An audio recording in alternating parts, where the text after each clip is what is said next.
إن الحمد لله نحمده ونستعينه ونستغفره ونعوذ بالله من شرور أنفسنا وسيئات أعمالنا من يهده الله فلا مضل له ومن يضلل فلا هادي له وأشهد أن لا إله إلا الله وحده لا شريك له وأشهد أن محمدا عبده ورسوله اللهم صل وسلم وبارك وانعم على سيدنا وإمامنا وقدوتنا محمد وعلى آله وصحبه وسلم تسليما كثيرا أما بعد فالسلام عليكم ورحمة الله وبركاته. Bienvenue dans ce nouveau live qui va être, Inch'Allah Ta'ala, la fin de cette série que nous avons consacrée aux mosquées, aux maisons d'Allah Subhanahu wa Ta'ala. On a expliqué effectivement tout au long des cours de ces lives l'importance des mosquées, leur place en islam, les règles effectivement, les mérites, les règles de ces mosquées, les mérites de ceux qui les fréquentent. Et ça fait quelques semaines qu'on n'a pas effectivement, entre le dernier épisode et celui-ci, pour des raisons, Allah Subhanahu wa Ta'ala, c'est Allah Subhanahu wa Ta'ala qui a décidé effectivement, mais on a tenu à terminer cette série, vu son importance. Il fallait effectivement terminer et clôturer cette série que nous avons, en espérant Allah Subhanahu wa Ta'ala accepte de nous et qu'elle aura été bénéfique pour nous en premier et pour les téléspectateurs, ceux qui nous regardent. La dernière fois, Cheikh, on avait parlé, effectivement, discuté des règles et le comportement que doivent adopter les personnes qui visitent ces mosquées et qui les fréquentent, et les règles relatives aux mosquées de façon générale. On n'avait pas effectivement terminé de discuter. Et il me semble que la dernière chose dont on avait parlé, c'était les rangs. Je pense qu'à la fin, on avait parlé effectivement de l'importance des rangs. Et c'est pourquoi on avait parlé longuement de cet aspect-là, l'aspect effectivement des rangs dans la mosquée, parce que c'est un symbole de l'unité des musulmans. Effectivement, parfois on néglige cet aspect, on néglige effectivement l'importance qu'il y a et on néglige et on sous-estime son importance et on sous-estime effectivement les effets néfastes que peut avoir ce manque d'attention, ce manque de cette négligence vis-à-vis de ça. Et on avait effectivement parlé aussi de le respect qu'on doit avoir vis-à-vis de l'autre à l'intérieur de la mosquée, de ne pas déranger les autres. Et un des aspects effectivement qu'il peut y avoir, c'est parfois ceux qui lisent le Coran, on avait parlé à la fin, de façon à voix haute et qui peuvent gêner les autres. Mais c'était un des premiers aspects, effectivement, qu'on va essayer de continuer. L'aspect quand on est à la mosquée, on n'est pas tout seul. Effectivement, il y a des frères, il y a des sœurs qui sont là pour adorer Allah Subhanahu wa Ta'ala dans toute quiétude et tout ce qui va interrompre cette quiétude-là est interdit. Parce qu'effectivement, on va les empêcher d'adorer Allah Subhanahu wa Ta'ala et de bien l'adorer. Et c'est une façon aussi d'être injuste vis-à-vis des autres. Et parfois, l'injustice peut être cachée derrière une bonne action, enfin, apparemment une bonne action. Du coup, barakallahu fik, Cheikh, d'avoir accepté effectivement qu'on continue, qu'on termine cette série-là. Barakallahu fik, Cheikh, si tu pouvais effectivement terminer sur cet aspect dont on avait parlé la dernière fois. Bismillah, alhamdulillah, wa salatu wa salam ala rasulillah. Barakallahu fik, Mohamed. Je pense que je ne suis pas le seul à se réjouir de ton retour parmi nous, sain et sauf. Et alhamdulillah, tu nous as manqué, comme le dirait plus d'un auditeur, alhamdulillah. Donc, et je remercie Allah avant toute chose, et ensuite donc les fidèles auditeurs plutôt, c'est devenu téléspectateurs maintenant, les fidèles auditeurs pour leur pas leur assiduité, je dirais plutôt pour leur confiance, parce que quand on vient donc devant pour apprendre, c'est qu'on a confiance. Donc, alhamdulillah, nous avons confiance à Allah subhanahu wa ta'ala, et donc on les remercie pour cette confiance qui n'a pas de prix. Et ensuite, effectivement, l'importance des mosquées, je pense, n'est cachée à personne. Et j'espère, comme tu l'as invoqué, qu'Allah subhanahu wa ta'ala nous fera profiter, même nous qui venions régulièrement à la mosquée, qu'on a apprécié davantage, qu'on a compris toute la valeur de la mosquée, au moins une grande partie, et en particulier donc, quand on est dans la mosquée, on n'est pas seul. On est avec les anges certainement, donc on a vu qu'il fallait être parfumé si c'est possible, en tout cas chez les hommes, qu'il fallait lire à voix basse, Et je pense notamment que les gens que l'on entend et qui rigolent dans différentes mosquées et qui élèvent la voix et qui gênent, même s'il n'y a pas de prière, il y a quelqu'un qui est venu rechercher la paix. Et tu as tout à fait raison, je pense que c'est la paix que l'on recherche quand on quitte le tumulte de la rue, ou peut-être même de chez soi, quand on fuit des enfants bruyants, des situations où on n'arrive pas à se concentrer, quand on vient dans la maison d'Allah, c'est vraiment pour trouver de la paix, trouver de la joie, rencontrer Allah subhanahu wa ta'ala. Et ceci ne doit pas être gêné par qui que ce soit, même sous un prétexte quelconque. Et ça, je pense, c'est extrêmement important. On l'oublie souvent, et parce que c'est un lieu où on rencontre des gens que l'on aime, on espère en tout cas, puisque le prophète alayhi salatu salam a insisté sur cet amour.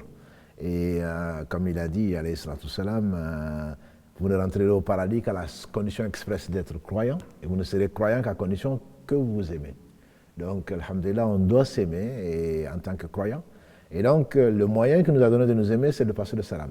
Et donc, parfois, on a l'impression des frères qui ne sont pas vus, ou des sœurs depuis des mois, parfois même juste depuis quelques heures, se permettre de s'embrasser, malgré le Covid d'ailleurs, surtout d'élever la voix, en oubliant qu'ils ne sont pas seuls. Et ça, je pense que si ça prouve une chose, c'est notre négligence, c'est notre oubli du droit de l'autre. Et comme tu l'as si bien dit, c'est une injustice. Qui prend le droit de qui que ce soit comme une injustice. Donc on se doit de demander pardon à son frère si on l'a fait, et en tout cas se surveiller pour éviter qu'Allah nous rappelle en ne devant qu'à lui. Ça, je pense que c'est extrêmement important. Ensuite, pour les rangs, comme tu l'as précisé, le meilleur d'entre nous a enseigné, comme il le disait souvent, Staou, voilà takhtalifu fa takhtalifa qulubukum. Voilà. Faites des rangs, arrangez-vous, faites des rangs droits et ne divergez pas, sinon vos cœurs vont diverger. Et en dirigeant parfois les prières, je me dis effectivement, je comprends mieux pourquoi. Et le prophète passait dans les rangs, et pour le vérifier, Omar ibn Khattab passait avec donc, un bâton, pas pour frapper qui que ce soit, mais pour que les rangs soient bien droits. Et il est arrivé, ce qu'on a déjà rappelé, mais il est bon, le rappel profite aux croyants, que le prophète se dirige vers la Qibla et veuille commencer la prière, et ensuite qu'il voit une poitrine qui dépasse. Il aurait pu continuer, non. Il interrompait son mouvement et il se retournait pour aligner les rangs. Parce que les cœurs vont diverger. On amène beaucoup de choses dans la raison. C'est Allah qui sait, et c'était une révélation. Donc quand il dit que les cœurs vont diverger, je comprends mieux pourquoi les cœurs de beaucoup de musulmans ont divergé, pourquoi nous sommes dans tant de divergences. Parce que quand ça se voit au niveau du rang, et chacun fait un peu ce qu'il veut, on demande aux gens de mettre épaule contre épaule, ce n'est pas nous qui le disons, c'est le prophète qui l'a ordonné. Et donc, quand on vient et qu'on a un voisin qu'on n'aime pas, bon, il est clair qu'il y a un problème. Il y a un problème. Donc, au moins qu'on oublie nos rancœurs, et justement, on vient pour remplir le cœur de lumière, donc il n'y a pas de cohabitation possible entre l'amour et la haine. Donc, quand on vient, on aime pour Allah, si c'est vraiment pour Allah qu'on aime, donc on doit oublier les rancœurs, en tout cas les dépasser, et se focaliser sur ce qu'Allah aime. Si c'est le cas, certainement on doit se rappeler les chairs de lumière qu'on espère occuper, Inch'Allah, sans être pourtant prophète ni martyr. Le prophète alayhi salam a dit qu'il y aura des chairs de lumière et que les gens occuperont, et dont les martyrs et les prophètes envient. Ils ont dit, c'est qui alors? Puisque bien sûr, les compagnons y croyaient. Ils se voyaient déjà privés de ces chairs-là, mais c'est qui pour qu'on fasse des actions pour y arriver? Il a dit, c'est ceux qui s'aiment en Allah, qui se visitent en Allah, qui se quittent en Allah. Donc ce n'est pas rien. Ce n'est pas rien. Pour un acte peut-être banal, pour nous, mais en réalité, ça vient du cœur. Et quand ça vient du cœur, Allah regarde nos cœurs et il ne regarde pas nos semblances. Donc vraiment, aimer pour Allah, ça a un sens. Et peut-être qu'on reviendra dessus, Inch'Allah. Donc c'est vraiment important de respecter, ne serait-ce que cet ordre-là, même si on ne le comprend pas toujours. Tout à fait. Et j'ajoute, Barakallahu fik, Jazakallahu, comme tu l'as si bien dit, effectivement, ce respect qu'on doit avoir effectivement pour nos frères est extrêmement important. Et c'est d'autant plus important à la mosquée. Parce que il y a un objectif effectivement que les gens prient à la mosquée. Mais pourquoi on les ramène à un seul endroit?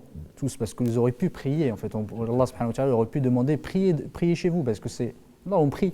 effectivement la prière est la même. Mais pourquoi? D'autant plus que le prophète sallam a dit qu'à cause de lui, Allah a rendu toute la terre mosquée. Exactement. Mais pourquoi? Parce qu'effectivement, c'est prier ensemble. C'est ça le plus important à la mosquée. Ce n'est pas le fait que tu viens comme consommateur et que tu pries, tu ne supportes pas les autres. L'important quand tu viens ici, quand tu viens à la mosquée, c'est pour être avec tes frères, pour être en communion effectivement et de pouvoir s'aimer. Et c'est ça qui est important. Et c'est ça qui est le plus important à la mosquée. Les gens parfois effectivement ne se rendent pas compte ou qu'ils sous-estiment effectivement cet aspect. Et il faut à chaque fois qu'on vient à la mosquée, pourquoi on vient à la mosquée? Parce que quand on appelle ça, le jama'a, on est ensemble, on est en communauté. Il faut pas seulement se regarder et dire je vais prier, tu pries avec les autres, il faut que tu respectes les autres, il faut que même si tu ne l'aimes pas, et c'est un endroit où effectivement tu vas te retrouver avec des personnes, peut-être que tu ne l'aimes pas, peut-être que tu vas avoir des conflits, des personnes qui ne sont pas du même milieu social que toi, et on est tous égaux, on est tous effectivement dans les mêmes conditions à prier ensemble. Et c'est une marque effectivement d'union et c'est une marque d'égalité très importante en islam, parce qu'on est tous égaux devant l'adoration et devant la soumission vis-à-vis d'Allah subhanahu wa ta'ala. C'est une marque de miséricorde également. Également, exactement. C'est vrai qu'à force, des gens, comme tu le dis, et c'est naturel, je dirais, malheureusement un peu trop aujourd'hui, de ne pas d'avoir des conflits ou de ne pas s'entendre.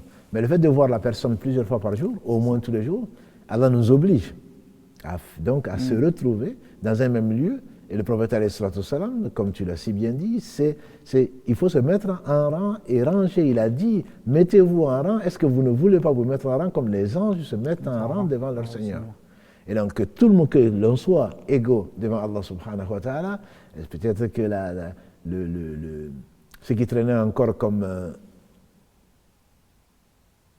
disons, je ne dirais pas fierté, en tout cas ce qui est mauvais, ce qui traîne encore comme orgueil, va peut-être disparaître. Tu n'es pas mieux que quiconque. Et le fait d'être en rang, il se peut que Allah accepte, comme l'a dit le prophète sallam, vos invocations et le reste, ou Allah vous envoie la subsistance à cause des plus pauvres d'entre vous.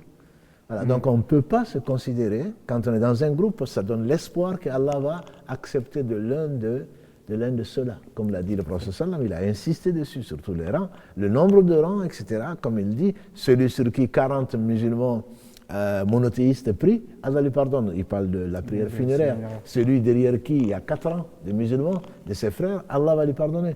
Donc il y a toute cette notion qui est derrière, cette baraka, qui est, comme l'a dit le prophète sallam, la main d'Allah subhanahu wa ta'ala, rien ne lui ressemble. La main d'Allah est sur la jama'a. Et cette prière, c'est une prière jama'a. Alors qu'on aurait pu prier avec nos femmes, nos enfants, etc. À deux déjà, c'est une prière en commun. Mais effectivement, c'est vraiment, plus la mosquée est grande, plus elle est fréquentée plutôt, je dirais, mieux c'est pour nous. Et il se peut que Allah accepte de l'un d'entre nous et peut-être pas des autres. Donc c'est vraiment très très important de se considérer cette opportunité importante, parce qu'il se peut que Allah accepte de nous à cause d'eux. Donc on aimerait, je me rappelle et je l'ai dit déjà au cours d'une des émissions, quand on attendait à être 12 pour commencer la Jumu'ah.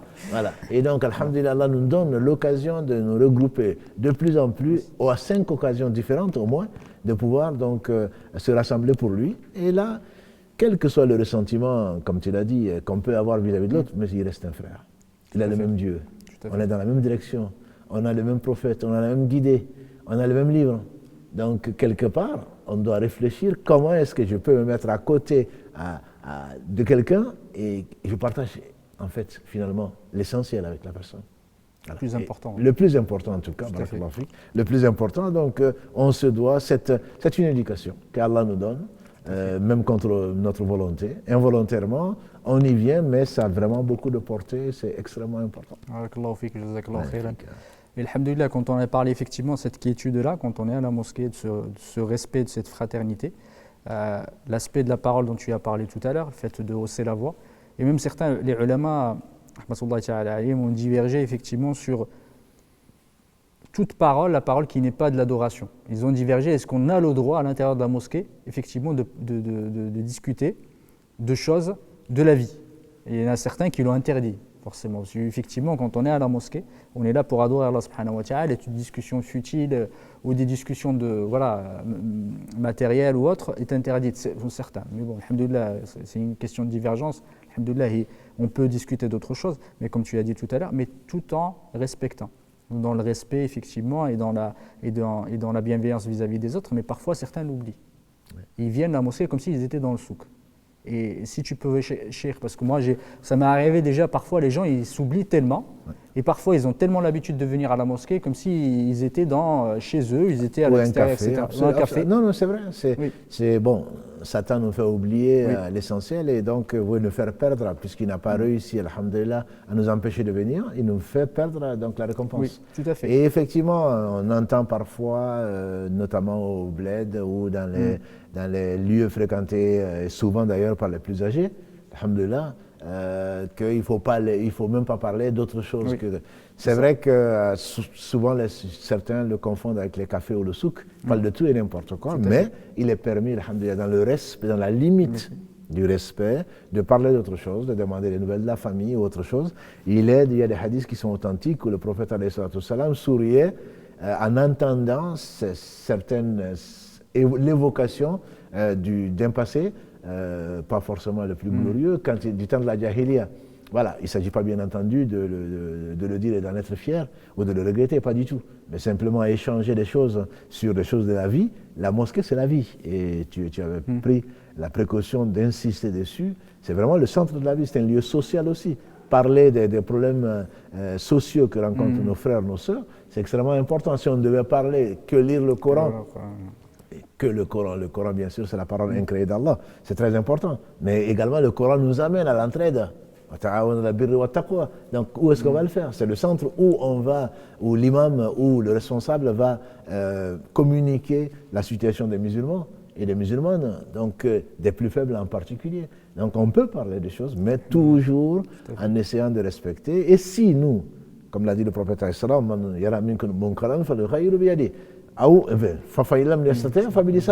donc si on voit quelqu'un que Satan a poussé à élever la voix, etc., il ne s'agit pas bien entendu de mal lui parler, parce qu'on serait comme lui. Plutôt, on ferait comme le prophète sallam, on va aller le voir, peut-être lui passer le salam, un beau sourire si c'est possible, et lui rappeler qu'attention, il y a un tel ou même par geste, certains oublient. Ils sont là, il y a un frère qui n'a pas fini la prière. Il suffit qu'on dise salam alaikum pour que ça y est, il commence à parler, à rire, etc. Mais c'est au moins indiqué, attention, il y a quelqu'un qui est en train de faire la prière. S'il est avec son Seigneur et est en train de parler, tu vas être un obstacle au bien, et donc tu vas être injuste. Et à cause de cela, peut-être que tu peux perdre beaucoup. Donc ça, je pense que c'est important de se le rappeler de la meilleure des façons, bien sûr. Et cela, si on le fait pour Allah, alhamdulillah, Allah nous illumine le cœur et nous montre la meilleure façon de parler à son frère. Donc là aussi, ce n'est pas parce que je veux instruire, je veux faire passer un message. Oui, c'est quelque chose c'est une injustice, c'est un mal, oui, mais comme on le fait dire à Ibn Taymiyyah, quand il fasse miséricorde, le cheikh de l'islam, al-amr bil ma'ruf bil ma'ruf. Et donc c'est vraiment la meilleure façon que, comme nous l'a enseigné le prophète alayhi salam, à maintes occasions. Et effectivement, sur cet aspect, le fait de déranger ses frères, de les importuner pendant effectivement à l'intérieur de la mosquée, un des aspects importants que certains oublient, c'est cette mosquée effectivement est faite, comme a dit le prophète sallallahu alayhi wa sallam, pour l'adoration d'Allah subhanahu wa ta'ala, est faite pourquoi elle a été faite, sa destinée ou son objectif, c'est l'adoration d'Allah subhanahu wa ta'ala, et certaines choses, activités qui sont interdites à la mosquée. Je vais parler en premier du commerce. Certains ne le savent pas. Si tu peux en parler, Inch'Allah, de cet aspect-là, de cette interdiction, effectivement, de la pratique du commerce dans les mosquées. Barakallah fik. Le commerce, même si c'est pour la mosquée, il faut savoir donc, que c'est un lieu d'adoration où il n'y a pas de négoce. Le meilleur négoce, comme Allah le dit dans la sourate le vendredi 62, sourate Jumu'ah. Donc, le meilleur négoce, c'est le rappel d'Allah subhanahu wa ta'ala. C'est pour cela qu'on vient. Donc tout ce qui est autre que le rappel d'Allah subhanahu wa ta'ala, notamment pendant les heures de prière, est quelque chose d'interdit. Le lieu même, Allah l'a sacralisé, c'est sa maison, c'est pas le souk. Quand Allah choisit de l'appeler sa maison, c'est le meilleur endroit sur la terre. Le souk, là, je veux dire le marché, c'est le pire des endroits, pas parce que l'espace, mais parce que c'est là où c'est l'oubli d'Allah, c'est le champ donc d'action, donc de Satan. tout à fait. Donc, par conséquent, ce que le prophète sallam a interdit, c'est toute négociation donc, concernant les affaires donc, mondaines, concernant l'achat et la vente. Et en effet, le prophète sallam il a été jusqu'à interdire, les savants sont unanimes, hein, même pour demander du bien pour les gens, tout ce qui peut rapporter de l'argent. Il est arrivé, et il arrive souvent que l'on oublie, on veut faire du bien. Un frère ou une sœur qui demande, qui veut par exemple qu'on fasse une annonce parce qu'il est dehors ou parce qu'il il cherche à habiter quelque part. Donc, alhamdulillah, barakallahu fik pour les rappels que tu faisais pour cela. Et pour le reste, on va lire, il y a un frère qui a besoin d'un studio, etc. Bon, c'est du bien à l'origine. Tout à fait. Mais si on fait comme ça, finalement, ça va devenir une agence immobilière ou presque. Exactement. Même si la mosquée n'a aucun intérêt particulier, mais ça veut dire qu'on va développer l'achat et la vente, et les gens vont se proposer, c'est pas 0 €. Bien sûr, si qui veut prendre en charge tel frère ou telle sœur, ça c'est pas du commerce. Exactement. Voilà. Les savants vont jusqu'à dire que même pour recruter des gens pour la construction de la mosquée, y compris de la Kaaba, on n'a pas le droit de faire une annonce publique. Parce que ça va rapporter de l'argent, il y a un intérêt autre que Allah subhanahu wa ta'ala. Derrière, bien sûr, c'est pour aider mon frère, mais c'est aussi pour louer mon appartement, c'est aussi pour avoir un travail, etc., etc. Donc c'est vraiment pour centrer, et on le sait tous, alhamdulillah, dès qu'une chose est faite pour autre que Allah, Allah ne l'accepte pas. Donc c'est vraiment pour nous obliger à nous, même si l'intérêt est évident, et que pour nous on le fait pour Allah, derrière, il y a toujours Satan qui rentre et dévie l'intention, et Allah n'accepte pas, comme on le sait, une action tant que, si elle est affectée par une intention qui est autre. Donc ça, le commerce est formellement interdit donc dans la mosquée, et c'est pour cela que même si on veut faire du bien pour la mosquée, et pour les musulmans, on le fait à l'extérieur de la mosquée. On appelle mosquée là où d'habitude donc les gens prient, on ne parle pas de ces extensions qui peuvent être occupées parfois par nécessité. Donc, comme pour le vendredi ou pour l'Aïd, il y a des espaces que l'on occupe parce que la rue ou les alentours de la mosquée, dans tous les pays où Allah a voulu que son nom soit élevé de façon, alhamdulillah, de la meilleure façon bien sûr, mais que ça dépasse l'intérieur, l'espace est réservé donc à cette adoration qu'est la prière. Mais ce sont des endroits à ce moment-là qui deviennent des musallas au moment où on prie, mais juste après, ce n'est plus le cas. Ce n'est plus le cas. Voilà. Donc là, on peut faire du commerce quand, bien sûr, il n'y a pas la prière, etc. etc. Donc c'est quelque chose d'extrêmement important, même avec la meilleure des volontés, la meilleure des intentions. Tout à fait. Bon, beaucoup de gens ne le savent pas, y compris parfois les responsables ne le savent pas. Donc le fait de le dire est une bonne œuvre, Inch'Allah, et pas forcément dire qu'est-ce que c'est que ça dans la mosquée devant tout le monde, les humilier ou montrer leur ignorance, ou dire qu'ils ne sont pas dans la sunna, etc. Encore une fois, la manière d'ordonner ou de conseiller est extrêmement importante, peut-être aussi importante que le contenu du conseil. Tout à fait, barakallahu fik. Et en parlant de ça, effectivement, par rapport au commerce, ce n'est pas seulement l'acte de vente, c'est pas, comme le prophète sallallahu alayhi wa sallam a dit, le bay' fi al-masjid, c'est la vente, mais le bay' ça englobe tous les aspects, tous les contrats commerciaux, tous les contrats lucratifs, et ça peut être la location, et effectivement la location de services ou autre, ça rentre en fait dans le cadre de la vente. Pour ça, c'est quand il parle de vente. Et les ulama disent aussi, il y a tous les aspects effectivement qui vont t'amener à la vente. Ce n'est pas seulement la conclusion du contrat, la publicité, la négociation, juste avant la vente, tout ça effectivement rentre dans cet aspect-là. Et parfois les gens oublient, parce que tu rentres à la mosquée et tu trouves de la publicité. Par exemple, des gens qui viennent, ils posent le prospectus. Ah, tout à fait. Ça arrive, et ça m'est arrivé. Une fois, j'étais parti dans une mosquée dans le nord et je rentre et je vois un prospectus de la banque pour des prêts avec intérêt. Subhanallah. Avec des prêts avec intérêt. Et subhanallah, ça m'avait choqué. Je trouve quelqu'un d'une banque d'un pays, effectivement, musulman. Que tu vois là, je ne le citerai pas. Et il proposait des prêts avec intérêt. Il est venu, il l'a posé. Dans la mosquée. Et les gens ne s'en rendent pas compte. Même, c'est tellement subtil que souvent, même quand la mosquée va organiser une Umrah, elle le fait bien sûr pour Allah, elle le fait pour aider les gens, le Hajj, comme le prospectus, surtout pendant le Ramadan, on ne va pas voir distribuer à l'intérieur de la mosquée. Tout à fait. Et quand on va expliquer aux gens que c'est le Hajj, oui, mais bien sûr c'est le Hajj, c'est pas mais il y a derrière, même si les bénéfices, on ne doute pas que ce soit du bien, les bénéfices vont peut-être dans une œuvre charitable, notamment pour la mosquée, il n'est pas permis. Et bien là, on voit à ce moment-là, est-ce que je pourrais distribuer le prospectus, mais c'est pour qui? De toute façon, qu'est-ce qu'il y a dessus? Comme tu le dis si bien, c'est un contrat. J'appelle les gens à, que ce soit pour les pompes funèbres, que ce soit pour un acte dont on a besoin, qui devient même un farde kifaï, et qui est une obligation collective. Mais ce n'est pas, dans l'islam, la fin ne justifie pas les moyens. Ça, je pense que c'est extrêmement important que chacun d'entre nous le comprenne. Ce n'est pas parce que je veux faire du bien que je me permets d'utiliser du mal. Et si le prophète l'a interdit, c'est que le mal est prépondérant, pour ne pas dire qu'il n'y a que du mal dedans. Même si on y voit un intérêt quelconque, la publicité, comme tu le dis, pour la Umrah, pour le Hajj, la banque, n'en parlons pas. Voilà. Donc, même pour l'Aïd, pour le sacrifice de l'Aïd, etc. Parce que derrière, il y a donc un bénéfice. Oui. Même si ce bénéfice est reversé ou entièrement reversé à une cause commune, c'est quelque chose qui est important. C'est pour cela que dans nos structures, d'ailleurs, il faudrait imaginer, en tout cas tenir compte de cet aspect extrêmement important sur lequel tu insistes beaucoup, Barakallahu Fik, pour qu'en voulant bien faire, on ne se mette pas donc, en contradiction. Avec ce que Allah aime. On ne doute pas de l'intention. On ne dit pas de l'intention de qui que ce soit. On ne juge pas quelqu'un. Mais le problème, c'est que l'ignorance nous amène, avec l'influence de Satan, nous amène à faire des choses.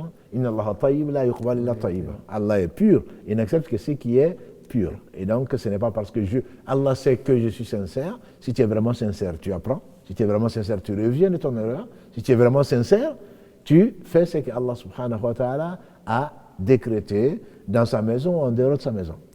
C'est là où on voit la véridicité ou la véracité dont nous avons parfois parlé.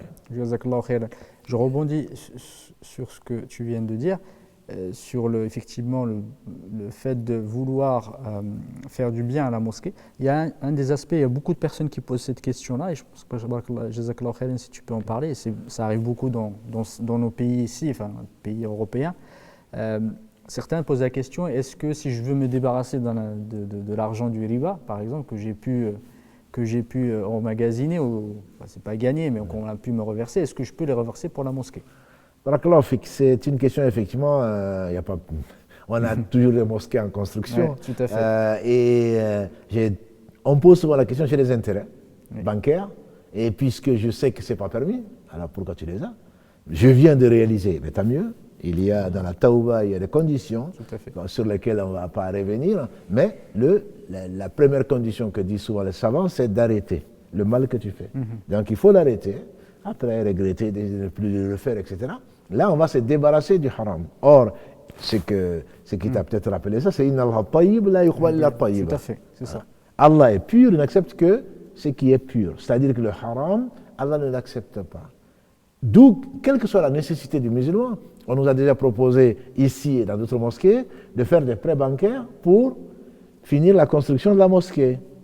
Et d'ailleurs, un organisme peut le garantir, y compris l'État, y compris la mairie, etc. Des gens qui vont faire du loto pour construire la mosquée. On a déjà entendu ça. De la loterie, du loto, voilà, pour construire. Je me rappelle d'un jeune, qu'Allah le guide, dans ce beau quartier, qu'Allah reforme nos frères et nos sœurs, à commencer par nous-mêmes, et qui a joué au loto. Il a gagné. Il a gagné des milliers d'argent. Alors bien sûr, il ne s'est pas présenté, il a envoyé un ami en disant, bon, tu demandes à l'imam, heureusement, au moins il a demandé avant de le reverser. Tu demandes à l'imam, est-ce que je peux donner la moitié à la mosquée? À l'époque, bien sûr, on n'avait pas atteint les 4 millions, c'était tentant. Donc il était tenté de faire du bien et de se faire pardonner. Il n'y a pas de corruption. Ni de l'imam, encore moins de la cause d'Allah subhanahu wa ta'ala. Et donc, barakallahu fik, d'insister, c'est pas parce qu'on veut faire du bien, Allah n'accepte pas ce qui est haram. Le haram, c'est le haram. C'est ce qu'il n'a besoin de rien. Il nous éprouve par ce qu'il a permis, et c'est le cas général. Le haram n'est qu'une exception. Mais si Allah dit que c'est haram, le prêt à intérêt, les intérêts, Allah déclare la guerre aux gens qui font de l'usure. Et ce n'est pas à moi de parler de l'usure, c'est plutôt à toi. L'usure, ce n'est pas seulement ce qu'on appelle le prêt à intérêt, il y a d'autres formes d'usure. Mais surtout, cette forme-là qui est connue. Et donc, ce n'est pas parce que je veux, ah non, mais moi, je vais donner la moitié. Et d'ailleurs, on a aujourd'hui pas mal de banques qui, comme tout le monde parle au nom de l'islam, et des gens qui ne sont pas musulmans et qui ne connaissent pas grand-chose dans l'islam, oui, oui, on sait que vous ne voulez pas des intérêts, mais on peut les mettre dans l'écologie, on peut aider des associations humanitaires, parce que bon, quand même, ça c'est la raison qui est là. Et on te pousse. Dans les banques, on te propose maintenant, oui, oui, je ne veux pas d'intérêt, oui, oui, mais c'est pas grave. Fais l'épargne, l'intérêt, nous, on va s'en occuper. Non, c'est lui qui fait l'intérêt, c'est lui qui le perçoit, c'est lui qui le donne, c'est lui pour qui ça a été fait. C'est toi qui es venu leur demander. Et donc, tout ceci n'est pas permis. Et quand ce n'est pas permis, avec ça, ne pense pas espérer du bien. Tu t'en débarrasses, certains savants disent même, comme le Cheikh Hussein, lui dit même que tu le laisses à la banque. Mais l'avis majoritaire, à ma connaissance, tu me rectifieras, c'est que tu l'utilises dans ce qui n'est pas valeureux, surtout pas dans la mosquée ou dans tout ce qui est fils sabilillah. Tu ne peux le donner qu'à des gens qui sont démunis. Quand je dis démunis, comme on en voit aujourd'hui, qui peuvent à la limite faire l'interdit pour arriver à survivre. À des gens qui cherchent à survivre, mais surtout pas dans la mosquée, parce que l'intention est bonne, et sinon, voilà. Donc, il est clair que l'on sache que Allah, 1 euro, 1000 euros, 1 million d'euros, Allah ne l'accepte pas si ça a été gagné d'une façon qu'il a déclarée illicite. Donc ça, c'est très important. Et on a des jeunes en particulier qui sont revenus vers Allah grâce à Allah et qui étaient dans de la drogue ou dans je ne sais quoi d'autre, dans du haram, et qui veulent purifier, entre guillemets, leur argent. Et là, ce n'est pas permis. Ce n'est pas permis. Donc il faudrait savoir que Allah, et ce hadith, Inna Allah tayyib la yuqbal illa tayyiba, Allah est pur, il n'accepte ce qui est bon. Tout à fait. Et effectivement, Jazakallahu khairan de l'avoir dit, effectivement, la fin ne justifie pas les moyens. Et comme tu as dit tout à l'heure, participer au loto, et j'ai vu aussi certaines associations qui organisaient des lotos, et ce qu'ils appelaient des tombolas, mais c'est exactement la même chose. Vendre des billets effectivement pour gagner, c'est exactement le même principe que le tombola, enfin le loto. Ils disent oui, c'est une tombola, et justement c'est pour la mosquée, c'est les œuvres de bienfaisance, du coup on peut le faire. Après, ils se disent que peut-être ça pourrait le faire.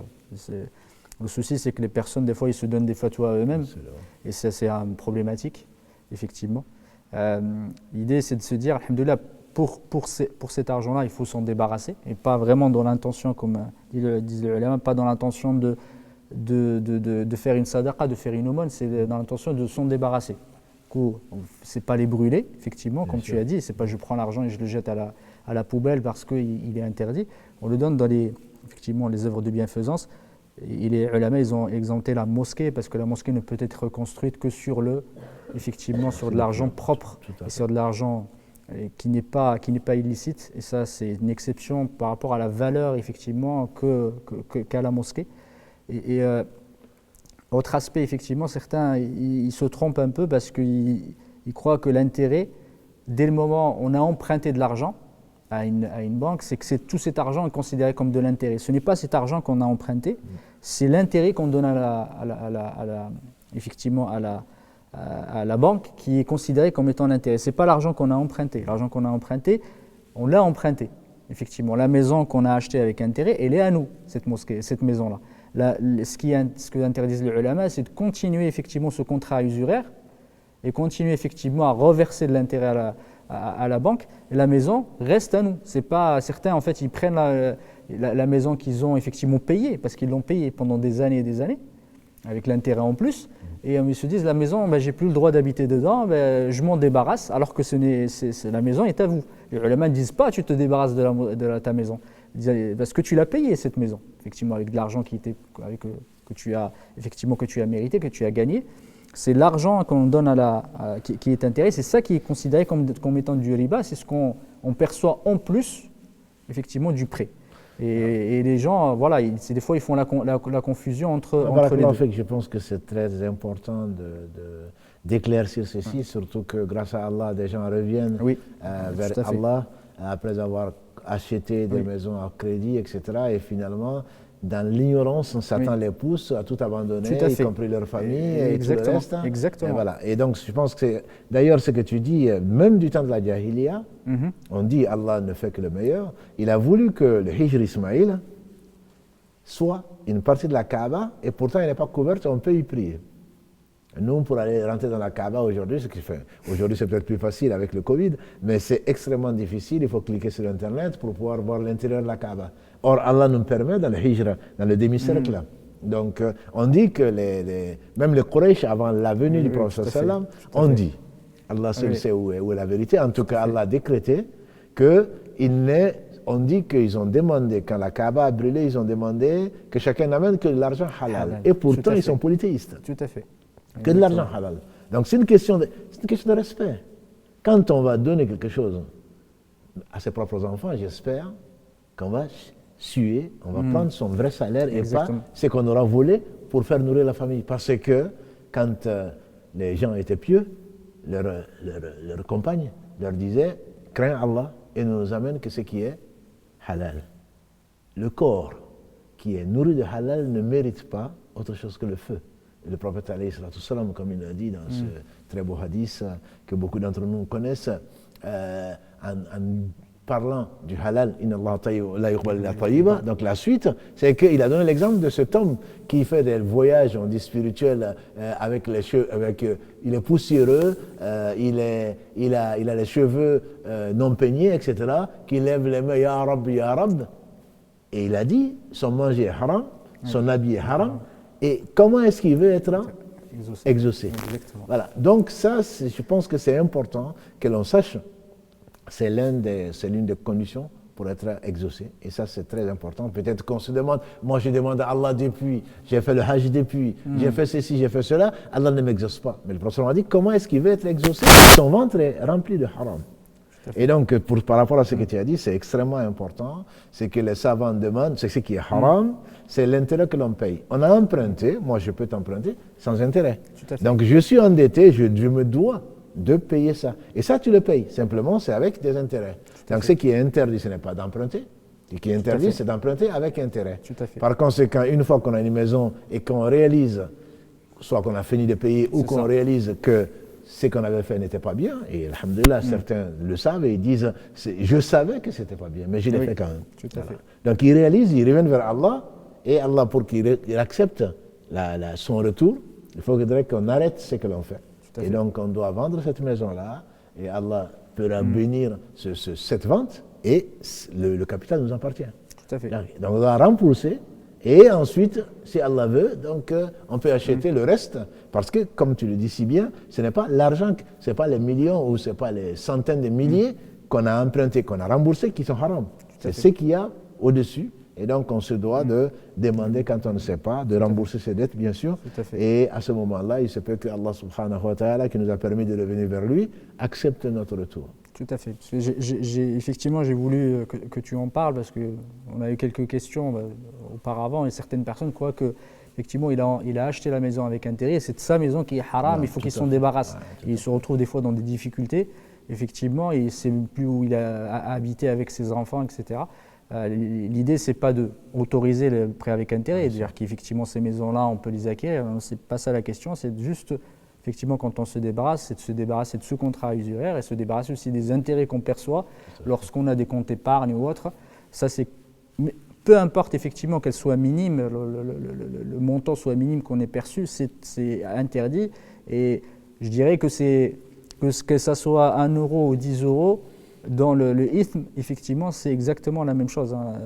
Après, plus le contrat il est important et dans la durée, plus effectivement on continue à désobéir à Allah subhanahu wa ta'ala, mais c'est important de le rappeler. Et on parle aussi effectivement de la zakat. Il y en a beaucoup qui parlent de ça. Est-ce que j'ai le droit de donner l'argent de la zakat à la mosquée, pour la construction de la mosquée ou pour l'entretien de la mosquée ou autre? Alors, en fait, tu me fais parler des choses que tu connais très bien. Et donc, sur la zakat, effectivement, les 8 catégories, on sait dans la sourate Tawbah, comme Allah le dit, Allah cite 8 catégories.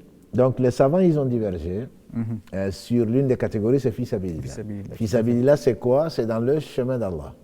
Et donc beaucoup de savants pour ne pas dire la majorité des savants, Tout à fait. est que la zakat ne peut pas être donnée pour construire une mosquée ou pour une école, surtout que nos écoles sont déficitaires. Voilà. Donc on trouve, est-ce que on va chercher des fatwas? Ça ne veut pas dire que, encore une fois, que ce n'est pas possible.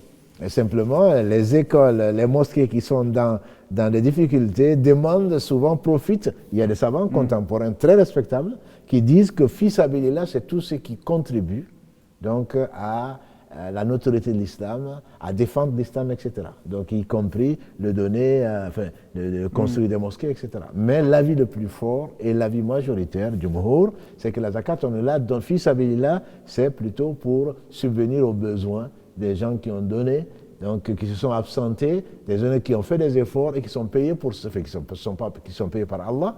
Et donc, c'est pour les aider dans leurs efforts et pas dans le sens de construire une mosquée ou autre chose. Ça, c'est l'avis le plus fort. Par contre, on n'oblige personne, bien sûr, à suivre cet avis-là. Mais au moins, quand on vient nous voir, ce qui est arrivé plus d'une fois, on explique aux gens qu'il y a deux avis, mais l'avis du Jumhur, l'avis le plus fort, l'avis des savants, l'avis majoritaire, est que la zakat, on peut la récupérer si tu le confies à la mosquée parce que tu ne connais personne. Tout à fait. Voilà, la mosquée se charge et elle n'est pas obligée de le faire et ce n'est pas son rôle. Simplement, comme c'est un lieu, comme tu l'as si bien dit, un lieu de vie, un lieu social, on connaît des gens qui sont dans la nécessité et Allah sait que combien de gens viennent et combien de fois pour venir demander de l'aide. Cette aide, soit il y a de la zakat, c'est leur droit, on vérifie si les personnes sont dans l'une des 8 catégories, soit, ce qui arrive souvent dans une mosquée, qu'on lance un appel aux dons pour soutenir une famille qui est en difficulté ou un frère ou une sœur qui a des dettes, etc., qui a l'huissier qui risque de passer, ça arrive souvent, beaucoup plus souvent que les gens le pensent. Voilà. Et donc ça, c'est une sadaqa, et alhamdoulilah, les musulmans les croyants étant comme un seul corps, on se donne la main pour aider, alhamdoulilah, les gens sont généreux, ou tout simplement, quelqu'un qui est décédé et qui n'a pas de quoi faire sa sépulture. C'est arrivé plus d'une fois. Tout à fait. Et qu'Allah bénisse beaucoup de nos frères et de nos sœurs, surtout des pompes funèbres, qui s'endettent, qui acceptent plutôt de les enterrer et ensuite qui récupèrent cet argent s'ils peuvent, soit par les parents, ou éventuellement, il nous a souvent demandé d'aider un converti qui n'a pas de famille ou un déshérité. Il n'y a pas que les convertis. Les convertis peuvent très bien avoir des familles qui les aident pour, etc. Ou des gens déshérités ou qui sont venus du bled ou un sans-papier ou je ne sais quoi d'autre. Et alhamdoulilah, les musulmans sont généreux et ils donnent, ça c'est pas de la zakat. C'est plutôt une aide, c'est une sadaqa. Voilà, et qu'on récupère et qu'on paye rétrospectivement donc les pompes funèbres et qu'Allah les récompense pour le bien qu'ils ont prêté à Allah. Alhamdulillah. Et la sadaqa, j'ai quelque chose en tête, c'est une petite anecdote, c'est parfois beaucoup de personnes viennent effectivement avec des repas, du couscous ou autre, etc., qui mettent à l'extérieur en disant c'est une sadaqa. Et on se rend compte que c'est une sadaqa, du coup sadaqa c'est pour les personnes pauvres et nécessites. Je me rends compte parfois, il y a certains, alhamdoulilah, qui peuvent manger du matin au soir et qui viennent et qui commencent à manger et ne se rendent pas compte effectivement que, et qu'est-ce qu'ils font? Ils sont en train de se battre avec des personnes qui sont vraiment dans le besoin, qui n'ont pas vu la viande depuis je ne sais pas combien de temps, effectivement. Et je pense que ce qui est important, c'est de se dire, j'ai pas besoin de manger, je laisse les autres manger qui ont vraiment dans le besoin, sachant que la personne quand elle arrive, elle dit c'est une sadaqa. Il ne dit pas c'est c'est un repas que j'offre, etc. C'est un cadeau. Voilà, j'évite. Et des fois, les gens, ils ne se rendent pas compte, ils ne réfléchissent pas. Ils ne réfléchissent pas effectivement à qu'est-ce qu'elle a demandé celui qui a donné, qu'est-ce qu'il a dit. Ils viennent, ils sont en compétition avec les personnes, les pauvres qui n'ont même pas de quoi manger. S'ils savaient, effectivement. Oui, c'est surtout lors des décès ou rarement les mariages parce qu'ils s'invitent entre eux. Plutôt, voilà, mais le professeur Salam a dit le pire des festins, c'est là où les pauvres sont écartés. Exactement. Et comme la mosquée est le centre, effectivement, ça fait partie du rôle de la mosquée. On peut trouver un endroit où on amène ça en pensant que les plus pauvres sont là. Du temps du prophète, il y avait la soufa, on en a déjà parlé, des gens qui y habitaient, donc qui n'avaient pas de quoi manger. Les gens qui avaient les sadaqa, ils le mangeaient. Mais aujourd'hui, moi j'ai vu des gens, de mes propres yeux, quand les gens amènent par exemple le reste, un boulanger qui amène le reste des invendus. Oui. Il y a des gens qui viennent, surtout le vendredi, qui prennent beaucoup de pain. Ils ont une voiture. Oui. Ils vont mettre dans la voiture au cas où, à la fin de la prière, ils n'ont pas le temps. Voilà. Et donc, ce ne sont pas des pauvres. Or, l'intention des gens, la sadaqa, c'est quoi? C'est le reste. Je le donne pour Allah subhanahu wa ta'ala, pour sortir certaines personnes. Mes frères, mes sœurs, dans une situation de pénurie. Exactement. Toi, tu n'en as pas. Au lieu de donner, comme l'a dit le prophète sallam, la main qui donne est supérieure à la main qui reçoit. Et donc, il faut comprendre ce que c'est et que c'est une épreuve. Et ce n'est pas parce que c'est là, ce n'est pas parce que c'est gratuit. La sadaqa éloigne, grâce à Allah subhanahu wa ta'ala, des musibas. Allah a voulu qu'à cause du fait de donner, Allah subhanahu wa ta'ala t'éloigne des choses. Donc, c'est une des sagesses pour lesquelles les prophètes, alayhim salatu wassalam, le prophète sallallahu alayhi wa sallam notamment, et sa descendance ne mangent pas de sadaqa. Voilà. Donc, ce n'est pas quelque chose de pur. Je ne dis pas qu'il ne faille pas le faire. On vient au secours à des gens nécessiteux, mais pas forcément celui que tu penses, et surtout pas à l'imam. Parce que souvent, les sadaqa, on les amène à l'imam, et je ne le conseille pas, que ce soit autre chose ou pas. Donc, si l'imam le reverse ou le donne à des gens qui ne connaissent pas, enfin qui n'ont pas de quoi, je le conseillerais en tout cas aux imams, mais juste une dernière chose, en période de Covid, les gens insistent, on leur dit pourtant, je préfère donner l'argent de la sadaqa à la mosquée pour la construire ou autre chose, plutôt que de venir, chacun enlève son masque, ils sont autour, c'est même pas la distanciation. Et on leur dit, ne le faites pas, mais la tradition est terrible. Donc les gens préfèrent le faire, que les gens attrapent le Covid. Et chaque fois qu'il y a un décès, le troisième jour ou le premier jour, les gens font à manger, etc. Ils filent le Covid. C'est un milieu qui est propice pour transmettre des maladies, puisqu'ils sont là et ils pensent, et il n'y a pas, comme tu l'as dit, il n'y a pas que les pauvres qui sont en train de manger, malheureusement. Et bon, les gens n'écoutent pas. C'est les traditions qui ont bon dos. J'aurais préféré qu'ils les mettent ailleurs. Exactement. Alhamdoulilah, c'est ces aspects. Il y a des choses effectivement qui arrivent au fur et à mesure. C'est pas vraiment le plan qui était prévu, mais c'est important des fois de rappeler effectivement des choses essentielles. Et c'est parfois il y a des choses qui nous paraissent naturelles, normales, alors qu'au fond on ne se pose pas la question, on ne prend pas du recul sur certains comportements qu'on a. Et parmi les comportements interdits à la mosquée, on a parlé tout à l'heure de la vente, et dans un hadith effectivement la suite c'était inshadud dal, c'est le fait de à la fois réclamer quelque chose de perdu à la mosquée, et on connaît l'histoire de celui qui cherchait son chameau, effectivement, et aussi les ulama disent inshadud dal de façon générale, même annoncer aussi s'il y a quelqu'un qui a perdu, disent c'est interdit effectivement dans l'enceinte de la mosquée. Là, barakallahu fik, je pense qu'effectivement, c'est un lieu qu'il faut, c'est surtout le respect.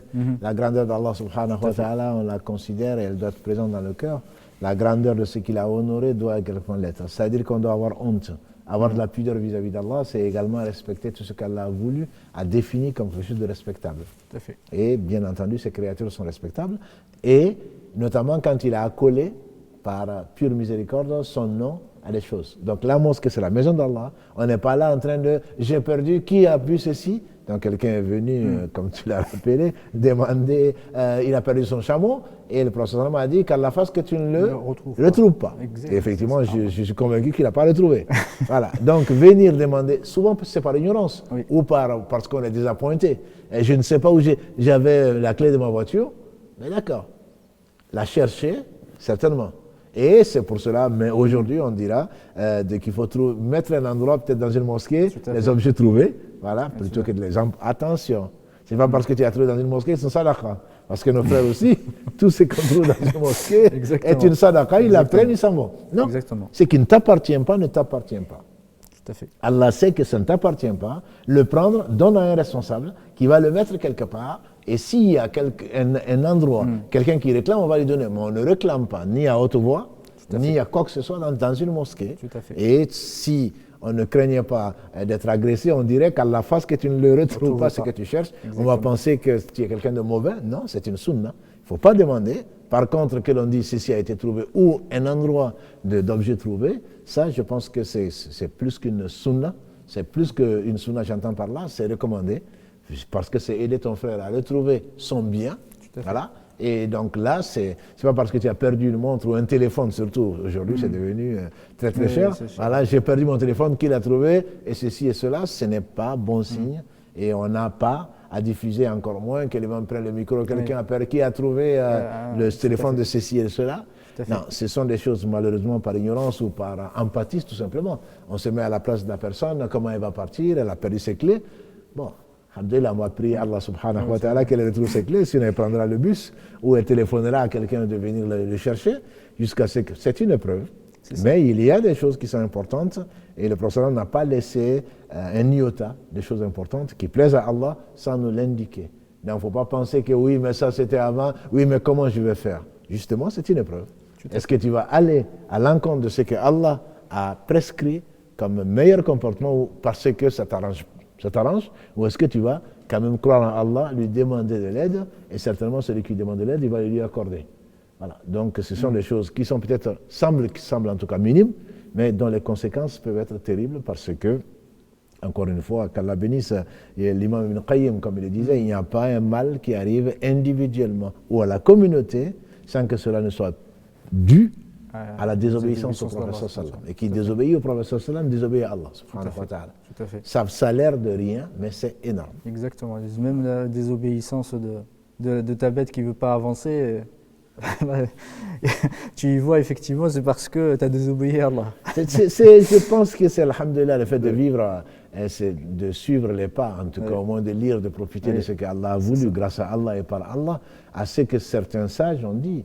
Ils vont jusqu'au fait de mon véhicule ne veut pas démarrer, ou alors ma chamelle ne veut pas marcher. Quel message Allah veut me faire passer? Moi, je désobéis matin, midi et soir au Seigneur des mondes.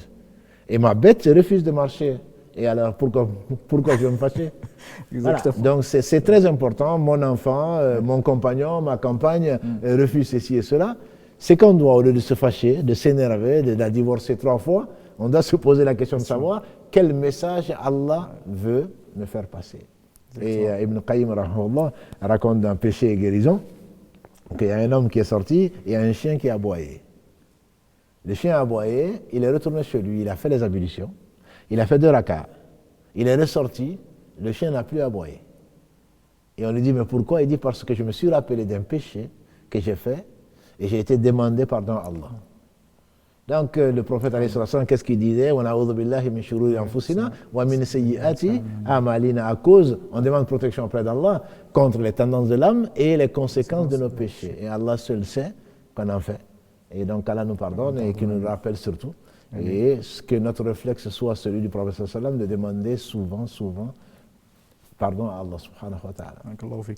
De là, le temps passe vite, effectivement, on a le temps de tout voir, mais il y a un élément important dont je voulais parler, qui revient souvent, la mosquée. Pour ceux qui ont le droit de rentrer à la mosquée, et les ulama parlent souvent effectivement du cas des enfants. Quand on parle des enfants, on parlera effectivement après des personnes qui sont nos sœurs qui sont indisposées, etc. Je pense que c'est important de le rappeler. Les enfants, quel est le statut? Est-ce qu'ils ont le droit de venir? Surtout qu'il y a un hadith célèbre, où elle m'a dit qu'il est faible, qu'il fallait éviter les enfants dans les mosquées. Quel est le statut effectivement par rapport à ça? Surtout que tu as été traumatisé par... Oui, j'étais traumatisé quand j'étais jeune. Non, mais je pense que, alhamdoulilah, ce n'est pas quand ton fils ou ta fille a 15 ans, 18 ans que tu vas l'amener à la mosquée. C'est ça. Ça, je pense qu'il ne faut pas oublier. Il faut se faire accompagner par les enfants, mais il faut leur expliquer. Il faut que ces enfants puissent se tenir. On ne voudrait pas que ces enfants, comme ailleurs, qui ne portent pas des couches ou qu'on sait, qui vont salir la mosquée, etc. Il faut lui expliquer, le mettre à côté de soi. Tout à fait. Ça c'est très important. Comment il va apprendre? Exactement. Combien de compagnons jeunes, qu'Allah les bénisse, ont appris et nous ont transmis tant parce qu'ils étaient à la mosquée, parce qu'ils ont entendu et Allah a voulu qu'ils les tiennent. Donc si on laisse les enfants, qu'ils soient sur les jeux vidéo aujourd'hui ou qu'ils soient sur les sites racontant n'importe quoi, on leur dit de venir à la mosquée quand ils ont 14 ans, ils ont 15 ans, ils sont pubères, je ne pense pas que ce soit comme ça qu'ils vont faire aimer Allah, aimer sa maison et aimer l'islam. Non, les enfants, une fois qu'ils sont mutamayiz, ça c'est sûr, on dit à partir de 10 ans, mais même plus tôt, accompagner son père, c'est une sortie. Viens, on va aller à la mosquée, ou papa, est-ce que tu peux venir à la mosquée? Si c'est toujours non, et ça lui explique surtout pourquoi il va vouloir suivre son père, pourquoi il va aimer ce que son père aime. Non, il faut se faire accompagner par les enfants, simplement, ce n'est pas une salle de jeu. Quand on va perturber les gens et que les enfants sont en train de courir partout, je veux dire qu'ils ne sont pas éduqués, il faut faire attention, il faut leur expliquer, mais ce qui n'empêche pas, un enfant reste un enfant. On a vu le professeur sallallahu alayhi wa sallam en train de prêcher et il est descendu parce qu'il a vu Hassan ou Hussein en train il risquait de tomber. Donc ils étaient dans la mosquée avec lui. Bien sûr. Il priait et on le voyait prier et sa petite fille montait sur son dos et il restait. Et donc ce n'est pas les enfants qui sont interdits, effectivement c'est faire de la mosquée un souk, comme tu dis, c'est un marché, c'est ça qui est interdit. Mais se faire accompagner, wallahu alam, c'est plutôt quelque chose de conseillé à condition effectivement de respecter les choses. Bien sûr, et quand tu parlais de ça, et le dérangement, il vient plutôt de la négligence des parents que des enfants eux-mêmes, parce que des fois on les laisse derrière, et on les laisse, mais effectivement quand tu mets des enfants ensemble, c'est des enfants. Même dans les rangs, absolument. Oui, exactement. L'enfant il prie, mais il a une tendance de regarder à gauche, de regarder à droite, et regarder le jeu qu'a l'autre enfant ou la sucette qui va le lui prendre. Effectivement, c'est les parents qui dérangent. C'est pour cela que, quand on y pense, on va pas mettre les enfants les uns à côté des autres, parce que forcément, ils vont se chamailler, et ils n'ont pas de péché. C'est ceux, comme tu dis, c'est ceux qui les amènent, c'est eux qui portent la responsabilité de ce mauvais comportement, qui n'est pas un mauvais comportement en fait, pour un enfant. Mais c'est un mauvais comportement. Dans une maison, on vient rechercher la quiétude et la paix. Exactement. C'est important. Ces fois, on se retrouve effectivement dans certaines mosquées, certains pays. Ça m'est déjà arrivé, j'étais avec ma fille. Lors de la prière, on me dit non, tu rentres pas. Ouais. Est-ce que tu as un enfant? Je lui dis, mais je fais comment? Je rate la prière. Oui, bien sûr. Tu te dis, effectivement, parfois, par excès de zèle ou par etc. Alhamdoulilah, tu as un enfant, il est avec toi, c'est pas pour autant qu'il va déranger. Sachant que la sunna du prophète sallallahu alayhi wa sallam, comme tu as dit, avec sa petite fille Oumama, avec elle, il l'a portée, le hadith dans Muslim, c'était interdit, le prophète sallallahu alayhi wa sallam ne l'aurait pas fait. C'est certainement pas. Et effectivement, il y avait des enfants dans la mosquée à l'époque du prophète sallallahu alayhi wa sallam. Omar, radiyallahu ta'ala, une fois le prophète sallallahu alayhi wa sallam avait tardé le soir, la nuit, pour l'Isha. Et Omar il était venu lui dire effectivement lui dire de venir, il a dit les femmes et les enfants ils sont en train de dormir, ils commencent à s'endormir effectivement parce qu'ils étaient à la mosquée et ça nous rappelle aussi que nos sœurs aussi ils étaient à la mosquée à l'époque du prophète sallallahu alayhi wa sallam. Le fait de dire aux sœurs vous n'avez pas le droit de venir dans les mosquées etc. c'est dommage, même si le mieux c'est qu'elles prient chez elles, mais on n'interdit pas effectivement la mosquée d'Allah subhanahu wa ta'ala à nos sœurs. Effectivement. Et je reviens à cette question importante, c'est le cas de nos sœurs effectivement qui sont indisposées. Est-ce qu'elles ont le droit de rentrer à la mosquée ou pas? Dans quelles conditions? Ça va être un peu long, mais bon, comme le temps est court, ça me permet de passer très vite dessus. Mais ce que tu dis, juste sur le fait d'amener les enfants à la mosquée, il y a certaines sœurs qui sont irresponsables. C'est le côté femme qui doit être un côté comme le côté homme, aussi respectable et aussi discipliné. Et moi, on me demande de faire justement les cours dans la mosquée et que les sœurs soient présentes, ne pas les séparer parce que sinon, elles ne font que causer. On voit les enfants partout, c'est devenu une garderie. On n'entend même pas ce que dit l'imam ou le rappel, y compris le vendredi. Ça, effectivement, c'est quelque chose d'interdit. Exactement. Puisque si le vendredi, on ne doit même pas dire, quand l'imam monte sur le mimbar, on ne doit même pas dire à son voisin, tais-toi. Alors que dire d'amener un enfant qui est en train de courir partout, qui empêche les gens de. Donc, quand on amène un enfant, pour moi, c'est très bien. Mais comme tu l'as si bien dit, c'est la responsabilité de celui qui l'accompagne. Pour les femmes, comme tu le sais très bien, indisposées, alhamdulillah, Allah a voulu, subhanahu wa ta'ala, les éprouver. Et on en profite bien puisque nous avons des enfants. Allah a voulu, donc il a tout créé dans la perfection. Est-ce qu'il y a deux avis, au moins deux avis? Un avis qui dit que la personne qui est indisposée ne doit rentrer à la mosquée qu'à condition qu'en cas de nécessité. Nécessité, parce que sinon il y a un mal, donc ou traverser seulement la mosquée. Ceci, c'est l'avis de nombre de savants. Notamment, c'est une majorité de savants qui sont au Maghreb ou ailleurs, etc.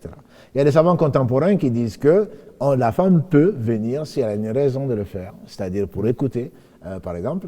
Et donc, dans ce cas-là, même si elle est indisposée, puisqu'elle ne peut pas, en se douchant ou en faisant les ablutions, enlever l'impureté, qui pourrait le faire. Donc il y a beaucoup de sœurs, surtout modernes j'entends, de notre époque, qui suivent cet avis-là. Pourquoi pas? On ne peut pas dire que parce qu'il y a un argument. Mais je rappelle simplement que le prophète alayhi salatu wassalam a dit aux femmes, même indisposées, de venir à la Musalla, qui est un endroit qui est dédié à la prière en dehors, qui n'est pas une mosquée, juste pour l'Aïd, etc., pour que ce soit public, etc. Et il a dit aux femmes, même indisposées, de venir, d'y participer en se mettant à l'écart. À l'écart, tout à fait. Voilà, donc je pense que bon, on ne peut pas prendre un hadith et le confronter à l'autre. Allah a donné la science et l'intelligence à nos savants, qu'Allah les bénisse. Et il y a des divergences parfois, mais quand on peut éviter les divergences, mon conseil personnel, c'est d'éviter les divergences. Après, chacun bien sûr prend la responsabilité. Oui, mais tel hadith qui dit, tel imam qui dit, très bien. Mais mon conseil, c'est pour cela que dans cette mosquée, j'espère ailleurs, il y a des espaces où la femme peut venir, écouter, participer, sans pour autant rentrer dans ce qu'on va appeler mosquée, donc qu'on a défini, l'espace qui est défini par cela. Et elles sont à l'abri et du vent, et de la poussière, et de la pluie, etc., tout en pouvant suivre les cours. Ce qu'on ne pouvait pas faire dans les algécos. Moi, je conseillerais en tout cas, ce n'est qu'un conseil, je ne suis pas un savant, je conseillerais en tout cas d'éviter les divergences. Tout à fait. Avec tout le respect qu'on doit aux opinions de nos savants, parce qu'ils sont les meilleurs d'entre nous. Exactement. C'est l'avis de la majorité, comme tu viens de dire. Effectivement, il y a plusieurs hadiths. Et en tout cas, il y a le fait de traverser, c'est une chose. De traverser comme celui qui a la janaba aussi. Il y a une question aussi pour nos frères, le fait de traverser. Autre question, est-ce que quelqu'un qui n'est pas musulman a le droit de rentrer à la mosquée? Très bonne question. Quand quelqu'un qui vient, qui veut se reconvertir, tu vas lui dire attends sous la neige quand j'aurai fini, et toi tu es impur, c'est déjà le repousser de l'islam. Donc la mosquée est ouverte. Effectivement, la personne, elle est impure, comme Allah le dit. Il ne s'agit pas bien entendu d'une impureté physique. Oui. Bon. Mais quelqu'un qui vient demander, il peut rentrer.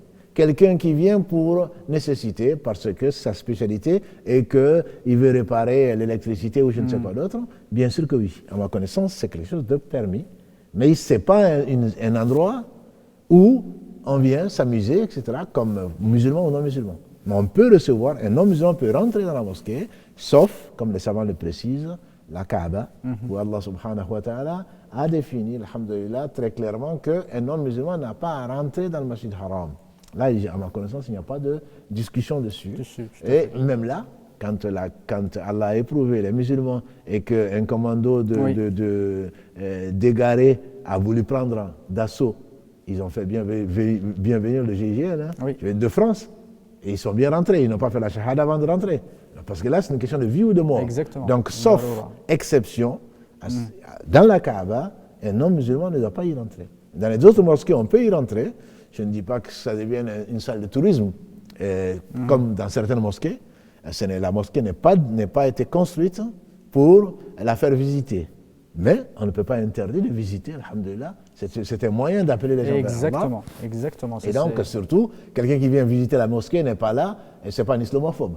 Voilà. Donc, c'est des gens dont le cœur est à acheter, entre guillemets, en tout cas, à confirmer la bienveillance de l'islam, la beauté de l'islam, l'ouverture de l'islam, sans pour autant en faire, je veux dire, encore une fois, un abus. C'est par besoin. Et surtout, je pense que nous donnons de l'islam l'image qui n'est pas cette belle image qu'a vraiment l'islam, et malheureusement qu'on salit au travers de nos interdictions en accumulant des interdits sans preuve.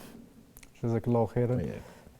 C'est vraiment des rappels importants, effectivement, de l'importance de la mosquée, de sa sacralité. Ce n'est pas un endroit comme les autres, et effectivement, il y a des choses qui sont spécifiques à la mosquée, il faut qu'on les respecte.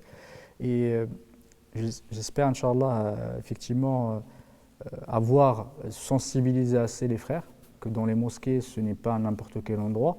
Il y a effectivement quelqu'un qui est en train de nous écouter, qui veut effectivement qu'on discute, qu'on parle des téléphones. Parce que, voilà, c'est quelque chose de très commun, et surtout que, subhanallah, des fois tu rentres et avec les sonneries qui reprennent je ne sais pas quelle musique, du rail, ou tu entends ça au milieu de la prière. Alhamdulillah, au moins, de temps en temps, quand ils mettent la parole d'Allah, moi je te dis, même si c'est pas, effectivement une sonnerie ne peut pas être ça, mais parfois, subhanallah, on entend des choses à l'intérieur de la mosquée et parfois on a honte. On se demande où on est. Oui, exactement. Donc Allah bénisse le frère ou la sœur qui a fait cette remarque-là. Il est arrivé Et malheureusement, certains ignorants qui disent maintenant que c'est une bid'a de dire yan abkou hawatif. Donc, à force de dire faites des endroits, Oui. rappelez-vous, éteignez vos Éteignez vos portables. portables. Oui. C'est un respect. Ça peut arriver à tout le monde d'oublier. Mais quand on te le rappelle, et une fois que l'imam dit Allahu Akbar, on entend des sonneries, comme tu le dis, Exactement. qui font danser, ou en tout cas qui font sortir de la prière. Or, on a de la prière que là où on est concentré. Et ça, je pense que c'est une très belle remarque. Et je conseillerais à tous mes frères que Allah charge de diriger une prière. Ça peut être des imams ou pas. Quand ils dirigent une prière, de rappeler, et de se rappeler, à commencer par soi-même. Tout à fait. Parce qu'on peut dire aux gens d'éteindre leur téléphone, le téléphone de l'imam, et reste allumé. Oui. Donc, donnez l'exemple et rappelez aux gens, puisque le rappel profite aux croyants, on peut tous oublier, de rappeler aux gens d'éteindre. Et quand on le dit, et malgré cela que ça se fait, je crains que ce soit un péché. Je crains. Exactement. Soit on ne peut pas arguer que c'est de l'oubli. Ce n'est pas de l'oubli, c'est de la négligence. Et je suis certain que si on est convoqué pour aller retirer sa carte de séjour ou qu'on est invité chez je ne sais quelle autorité, ça m'étonnerait beaucoup qu'on oublie d'éteindre le téléphone. Ça. Or, dans nos mosquées, à la porte, à l'intérieur, et ensuite, on le rappelle d'éteindre les portables, que ce soit vendredi, n'importe quelle occasion. La mosquée n'est pas un lieu où on va se mettre à téléphoner sans raison. J'ai dit sans raison, le minimum, c'est que même quand on est sur silencieux, quand on nous appelle, le minimum, c'est de sortir pour ne pas gêner les autres sur lesquels tu as insisté. C'est le respect de soi. Exactement. En respectant les autres. Je pense avoir assez insisté dessus. C'est lui qui veut se faire respecter, mais qui respecte les autres. Tout à fait. Et tu en as parlé de ce respect-là, et je pense que ce respect est extrêmement important. Il faut respecter les lieux, il faut respecter effectivement nos frères et sœurs, et ne pas, voilà, ce n'est pas un endroit anodin, et on le dit, on le répète, effectivement, c'est pas parce qu'on est dans la mosquée on dit c'est votre mosquée, c'est notre mosquée qu'il faut se permettre de faire n'importe quoi. C'est la maison d'Allah subhanahu wa ta'ala. Surtout quand on y a contribué. Exactement. Voilà, c'est non même, c'est moi qui ai construit. C'est ça. Et les gens, parfois, à force d'être à la mosquée, ben, effectivement, les habitudes, quand on a des habitudes, on commence à prendre ses aises. Et les gens ne se rendent pas compte. Ils ne se rendent pas compte qu'effectivement, on ne peut pas se permettre n'importe quoi. C'est vrai que, Barakallahu Fik, je pense qu'on est en train de... L'homme est souvent extrémiste. Oui. Toujours les deux bords. Autant, alhamdoulilah, venir à la mosquée est devenu, dans un pays comme la France, en tout cas dans cette mosquée qui est la vôtre, est devenu un plaisir. Alhamdoulilah, que ce n'est pas que tais-toi, tu ne peux pas parler, quand tu rentres dans la mosquée, voilà. Donc ça fait fuir. Autant que c'est bon, c'est pas un lieu, c'est pas chez toi, c'est pas ton salon. Exactement. Le minimum, c'est de... Même s'il n'y a personne. Il y a des habitudes à prendre, même s'il n'y a personne, même si tu es tout seul, tu ne vas pas te mettre à téléphoner dans une mosquée. Enfin, pour moi, c'est gênant. Oui, exactement. Voilà. J'ai vu quelqu'un répondre au téléphone alors qu'il priait. Subhanallah. Alors qu'il priait. Il a pris, ça a sonné, il a pris, il a dit allô. Je me suis dit, subhanallah, c'est vrai que tu coupes ta prière. Qu'Allah nous donne l'occasion de revenir, de rafraîchir la mémoire sur la prière. Exactement. Je veux dire, quand on ne sait même pas qu'est-ce qui rend la prière ou pas, ou alors tu as préféré, tu as un contact avec Allah. Exactement. Et tu préfères couper ce contact pour répondre à quelqu'un. Quand tu crains pour ta vie encore, je peux comprendre. Mais comment tu vas couper ton rapport avec Allah pour répondre à un truc? Ce qu'il se dit, c'est pas grave, c'est juste une sunna, c'est la tahiyyat al-masjid où je fais, c'est pas grave, je vais répondre. Je coupe la prière et je réponds. Et parfois, certains, premier rang, il prend le téléphone, il parle, il crie, etc. Mais à un moment, ce n'est pas n'importe quel endroit. C'est pas parce qu'on a dit tout à l'heure que, effectivement, les discussions qu'on peut avoir, les sujets qui ne sont pas des sujets effectivement d'adoration sont permis dans la mosquée, qu'on peut faire n'importe quoi. Il y a quelqu'un qui prie à côté de toi, quelqu'un qui adore Allah subhanahu wa ta'ala, qui est là pour la quiétude, et toi tu le déranges avec tes histoires de je sais pas où, sachant que parfois nos parents, ou certains, ils parlent tellement fort qu'ils ont l'impression que comme il est loin, il faut qu'il parle fort pour qu'on l'entende. Mais bon, c'est parfois effectivement, il faut qu'on se dire qu'on est un endroit qui est destiné effectivement à l'adoration, sans être dans les extrêmes. Barakallahu fik, tu si bien en parler. Ce n'est pas, voilà, c'est pas interdit voilà, tout n'est pas interdit à l'intérieur de la mosquée. Alhamdoulilah, il faut avoir ce plaisir effectivement d'être là, le plaisir d'être avec ses frères. Il faut faire très très attention à ce qu'on fait. Et quand tu as parlé tout à l'heure du vendredi, c'est important le vendredi parce que le respect, si tu pouvais en parler, je pense qu'on va arrêter avec ça, mais comme on avait parlé de façon générale, il faut parler vraiment du vendredi. Non. Le prophète sallallahu alayhi wa sallam, quand il a parlé par exemple de Takhat al-Riqab, c'était dans le contexte du vendredi, parce que c'est le moment où il y a le plus de monde. Tout à fait. Le fait de dire à son frère, voilà, il y a quand même un respect, il y a quand même un comportement à avoir, surtout le vendredi. Tout à fait, mais comme tu l'as dit au début, on vient pour prier, on vient ensemble pour être unis. Le vendredi est un jour spécial, le meilleur jour donc, de la semaine. Le vendredi pour plusieurs raisons, mais on ne va pas rentrer dans ce détail-là. Mais c'est surtout un moment solennel, on est en prière, dès que l'imam monte sur le mimbar. Et certains savants expliquent que c'est la raison pour laquelle on ne fait pas 4 raka'a, on n'en fait que 2, voilà, les 2 autres étant considérés comme le discours de l'imam. Une fois que l'imam monte sur le mimbar, on doit l'écouter. On ne doit pas marcher sur la tête de l'autre, ni séparer de personnes, a dit le prophète. On l'avait d'ailleurs vu, et se parfumer, venir tôt, etc. C'est justement pour ne déranger personne et surtout pas la parole, le message qui passe, ce n'est pas à cause de l'imam, c'est ce qu'il dit. Il parle d'Allah, il parle du messager, il parle de ce qu'Allah aime. C'est ce que le messager nous a conseillé pour notre bien. Donc, perturber, c'est même dire à quelqu'un qui ne connaît pas, tais-toi, tu as parlé, tu as fait du lagou. Tu as parlé et celui qui a fait du lagou, c'est des choses futiles, une futilité, celui-là, il n'a pas de vendredi. Ça ne veut pas dire qu'il faut qu'il refasse le dor. Mais ça veut dire que tout ce que tu as fait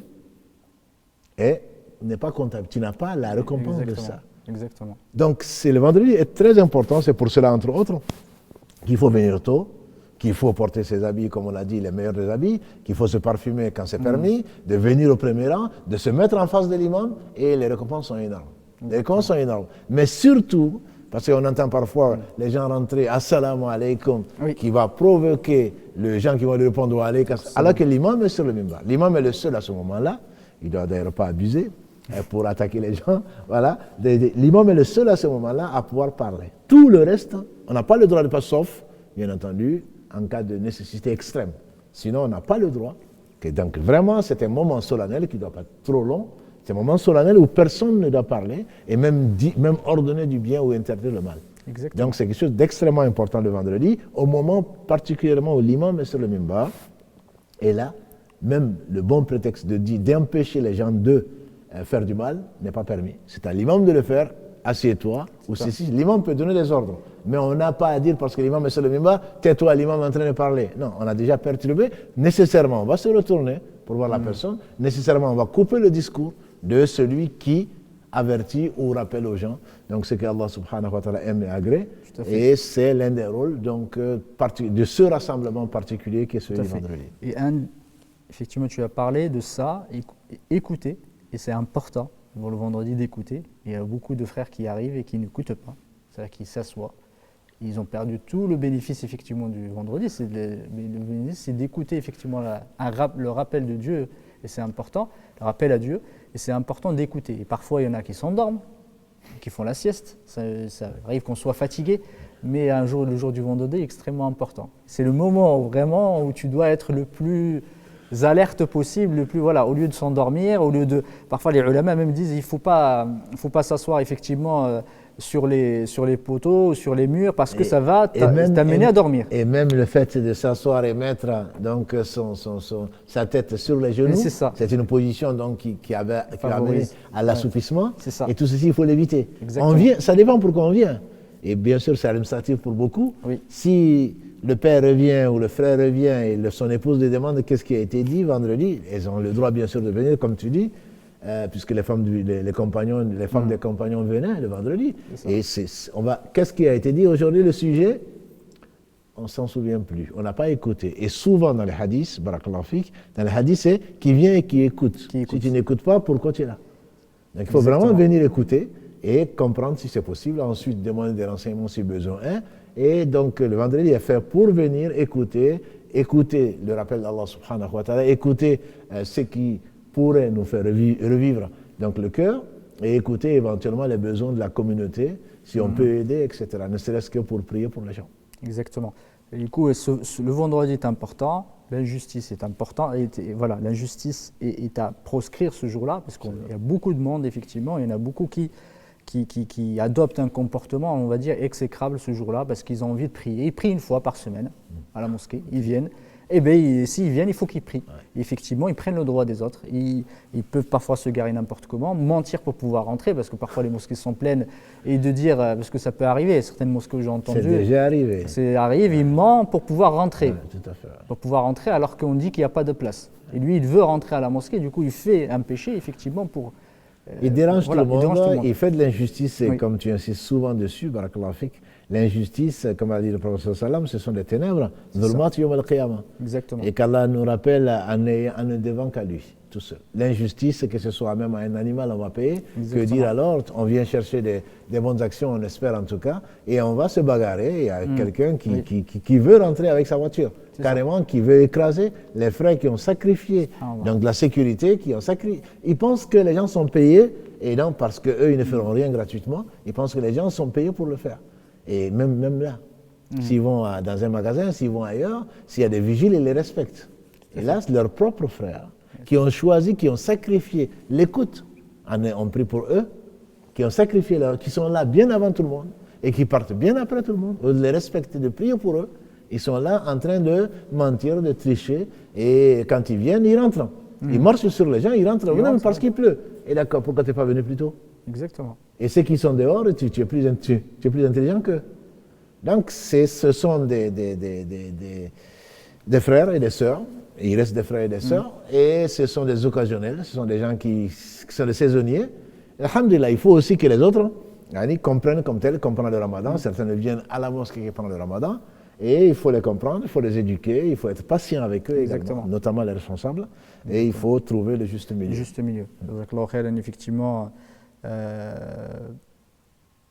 il y a une question par rapport à ce sommeil. Certains disent, voilà, parfois il y a un léger sommeil qui peut attraper le musulman lors du khutbah ou entre deux prières. Doit-on, je pense que je n'ai pas vu la suite de la question. Si tu peux remonter, s'il te plaît. Parce que doit-on, et après, j'ai plus rien. Si tu peux réduire, s'il te plaît. Barakallahu fik. Donc je rappelle qu'à la technique, voilà.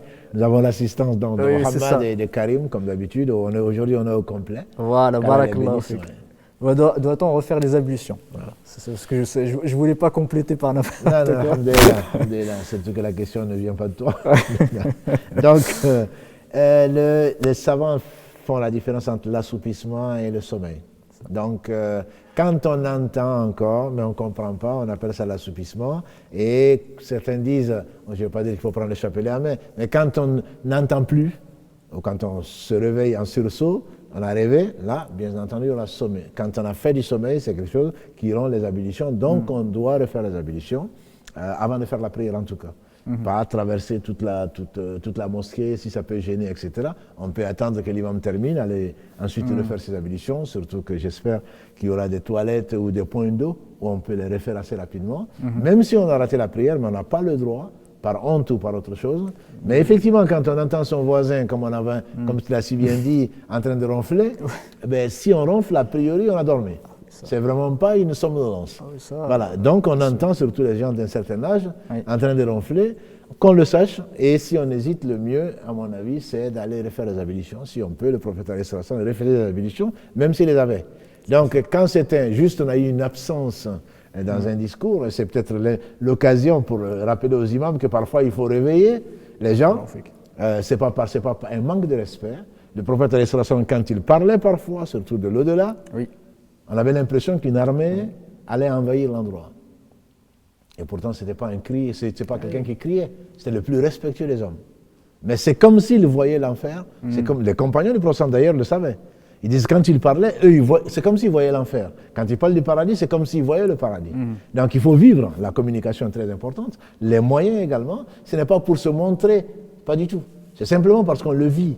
On le vit, ce n'est pas un théâtre. Mais comment est-ce qu'on va parler de l'enfer en nonchalamment? Non.